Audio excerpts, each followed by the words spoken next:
All right. Offensive line is really interesting because, again, what's the threshold for center? What's the threshold for guard? What's the threshold for tackle? To the best of my knowledge, guys, the best way of looking at this is the Packers kind of take all offensive linemen and throw them in the same pot. That's essentially what ends up happening. Like the times that they've drafted a safety or a center, obviously they drafted Josh Myers, and it was a swing and a miss. They took him over Creed Humphrey, right? But they took Elgton Jenkins, who was a center at Mississippi State, and they moved him to guard.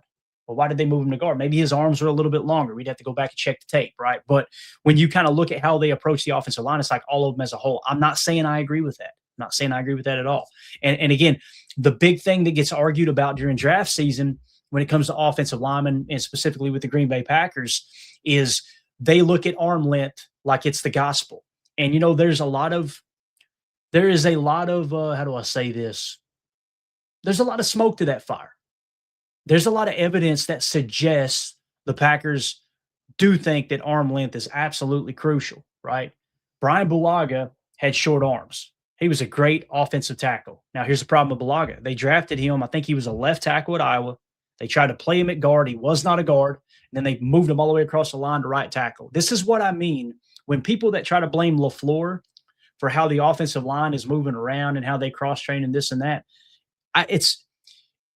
If it's a LaFleur thing, then it was a McCarthy thing too, okay? Because this has been going on far, long before Matt LaFleur ever became the head coach of the Green Bay Packers. This has been an issue. The Josh Sitton comment we always talk about, right? Talking about if you want to know how difficult it is to go from the left side of the line to the right side of the line, try wiping with the opposite hand. That was all pre-Matt LaFleur. You understand what I'm saying? So this is something that organizationally, systemically, I guess you could say, this is how they approach offensive line and their evaluation. It goes all the way back to Ted Thompson. And then, of course, Brian Gutekunst taking over for him. It's continued. So here's the threshold that we're talking about, all right? Offensive line athletic thresholds. And again, you guys go double check these. There may be a few numbers off, but you guys do your own research. This is giving you a good general idea, all right? So the minimum threshold for height is 6'4". Ideally for offensive linemen, the Packers want 6'4.5" to 6'5.5". That's been kind of the sweet spot, all right? Weight, the minimum is 300 pounds. The ideal or preferred weight is 305 to 315. Now they've stayed lighter at offensive line for a long time. Last year with Anthony Belton, they went outside of their threshold, if I remember correctly, because he was a lot bigger offensive lineman. I want to say Aaron Banks too was a bigger offensive lineman, which they were obviously trying to get a little more stout in the trenches. That was the goal there, right? Arm length. Here's the big trigger point. You ready? 33.25 inches for the tackle position. So if an offensive lineman, if we draft an offensive lineman and his arm length isn't 33.25, they're probably not good. They probably don't consider them a tackle. That's why when you get into like Brian Parker and Jennings Dunker and some of these guys, make sure you pay attention to their arm length when they measure at the combine, because when they're drafted, you can automatically think, okay, even though they play tackle, they're probably going to play guard, which I think we would all agree that's what the Packers do in general. They love drafting tackles because of the footwork and the skill set and try to play them at guard. Okay. It doesn't mean it's going to work, but that's what they like to do. Now, elite, ideal / preferred, the elite length of arms is 34 inches.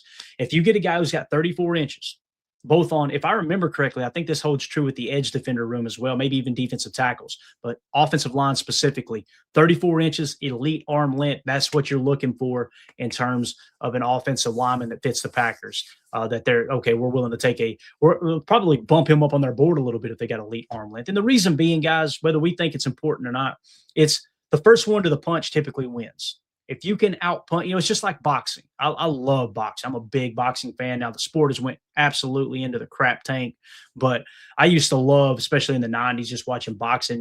They talk about the tail of the tape and arm length. It's absolutely huge. Why? Because they can reach you at a longer distance. They can kind of keep you at bay. They can keep them from getting too strong into you from a blocking standpoint, right? The same thing holds true in football with pass blocking. Okay, so arm length, if I can get my hands on you without you getting your hands on me, I'm automatically at the advantage. Now, here's the problem. If that guy, even though you got your hands on them quicker, if they're stronger, they're going to push you right back in the pocket. If they're more agile and your footwork sucks, the arm length doesn't matter. And that's where I differ with Gutey and some of the arm length stuff, because Brian Bulaga was a great tackle. right? Many people considered, well, he's not going to be any good because his arms were too short. Okay. It's obvious that he was strong enough at the point of attack and he had good enough footwork and mechanics that the arm length didn't matter. He went on to have a great career in the National Football League. So just another example there. 3-cone drill. The absolute max that's listed here is 770. Okay. 770 is the absolute max. Sub 760 is the ideal or preferred range there for a 3-cone drill for the offensive lineman. Short shuttle 475, sub 450 is what they're looking for in the short shuttle. The threshold, the minimum 475. So you can kind of see where players are going to fall within these parameters for the Packers. 40-yard dash 520 is the minimum threshold, but the sub 5.05 is preferred. And then, of course, the RAS score, like we talked about, at least early in the draft, we know RAS, relative athletic score, 8.0 is kind of the cutoff there for Gutey. He loves those 8.0s and higher. However, ideally, rounds 1 through 3, they typically go with athletic thresholds of 9+. And that's where we talked about, where you're prioritizing some of those, like the RAS score over the tape maybe. And they'll never tell you that. But listen, the proof's in the pudding. We can see the guys you're drafting. You're going for the athletic freaks for the most part. Now, Anthony Belton, I want to say last year, scored in the 7s, I think. So that was a little odd in the second round that they went away from threshold, but they definitely went size there, right? And then they tried to play him over at right guard. So hopefully he takes a step forward this year. Keynotes here, the short arm guard shift. If a tackle prospect measures under the 33.25-inch arm threshold, the Packers almost universally project them inside to guard or center. Look at Jordan Morgan. Look at Sean Ryan. Now Jordan Morgan is going to be probably playing left tackle unless a stud tackle falls to you and that's your starting left tackle and they continue to play Jordan Morgan inside. So again, I don't want to be negative. How can I say this and be somewhat tactful? We seen Jordan Morgan play guard and it wasn't great. He played his best football at tackle, really on both sides of the line. But in preseason at left tackle, he looked great. The last 4 weeks of the season, he played tackle. And that was hands down his most consistent, most impressive play of the year was that 4-game stretch playing tackle. His arms are shorter is why they kicked him into guard. So this whole time we've been playing a guy out of position because his arms are 3/4 of an inch too short or whatever the actual measurement is. What are we doing? What are we doing here? So again, that's where I want to deviate away from that a little bit if it's me. Agility over everything. The Packers value the 3-cone and short shuttle more than any other position group to ensure the lineman has the lateral recovery speed required for their pass blocking scheme. Makes a lot of sense there. Don't hate it. Weight ceiling. It says, unlike many teams, the Packers have an unofficial upper limit around 321 pounds. They rarely draft mammoth linemen, preferring dancing bears who can move in space. Dancing bears. That sounds like one of Jacob's shows he does out at the club on Saturday nights. So that's just a quick look at the threshold of the offensive line. Now let's jump over to the draft board and let's try to sort by our draft board by offensive linemen here. We already got it graded out. So let's just go down to offensive linemen. Now we've got ours separated, of course. And once the thresholds start to hit, we're going to move a lot of guys around. Like right now at interior offensive line, some of the guys at the top of the list is Lone, offensive lineman out of Memphis. He's the top guard. You got Emmanuel Pregnon, a guard out of Oregon. He's the second best guard. Now that drops off significantly from 15.1 to 46.8. So there's a chance there might be a guard there when you pick 52 that makes a lot of sense. Who knows? Another interior offensive lineman is Connor Liu. He's a center. We got him lit up red because he's coming back from an ACL. He most likely will not be ready week 1. That's why he's in the red. Next is Jake Slaughter. We got Jake Slaughter at a 68.6. All right. Chase Basantis at guard, Texas A&M, 73.4. Brian Parker played tackle at Duke.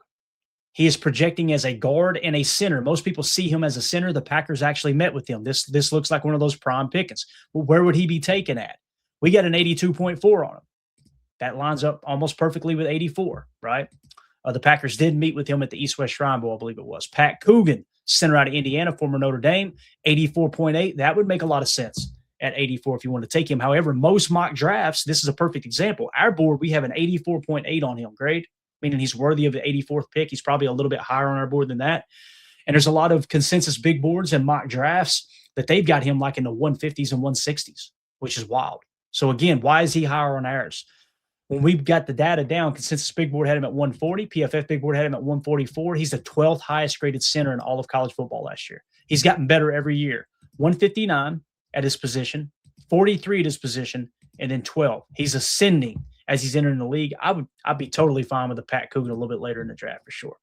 And then the next guard at the 102.7 is Billy Scrouth out of Notre Dame as well, a little bit lower on the board there. Now let's slide on down and look at offensive tackle. All right, offensive tackle is lit up green because it's a tier 1 position of importance. Guys, there's going to be names on this list that end up getting moved over to the guard spot. Okay, just know that, okay? They're going to get moved to the guard spot because of arm length. We'll go ahead and convert those over and just kind of show, all right, look, guys, what we'll probably do is offensive tackle / guard, or maybe we'll put offensive tackle in parentheses in the name. That way, you know, he played tackle at college. We may go that route. So Spencer Fano, 9.9 at the top of the list. And you got Francis Mwaga out of Miami at a 10.9. You got Caden Proctor out of Alabama, 20.8. Monroe Frilling out of Georgia at a 30.6. And then you got Caleb Lomu, tackle out of Utah at a 36.8. You got Blake Miller, 39.6 on our big board. Here is the grade.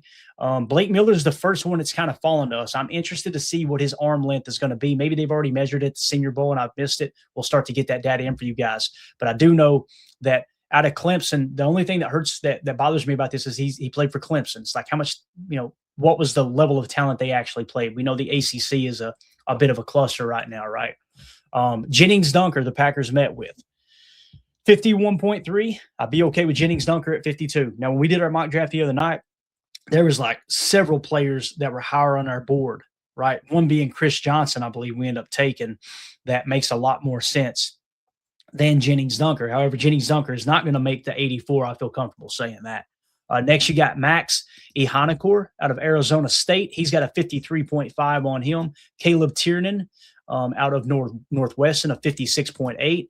Delby Lemieux out of Dartmouth. That's going to be really interesting to see where Delby Lemieux goes because it's a very, very small school. There's a lot of missing data on him, but he graded out well. 25th, 22nd, 9th. PFF does not have him on their big board, and then he's 228 on the Consensus Big Board. We got a 71.0 grade on him. Austin Barber out of Florida, 84.6. Isaiah World, 95.7. Those are the guys within the top 10. Another interesting prospect to keep an eye on, I marked in blue and put a question mark with a center on it.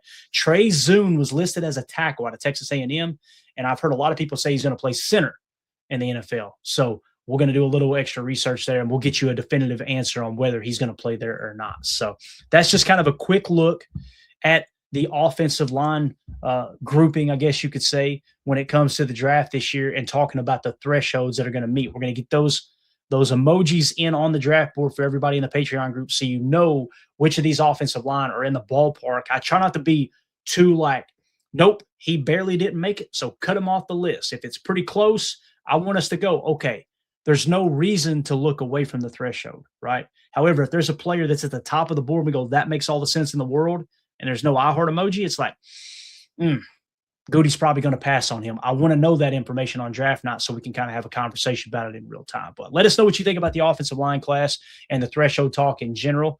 Hit us up in the comments. Make sure you hit like, hit subscribe, click the bell icon so you catch all the future live streams.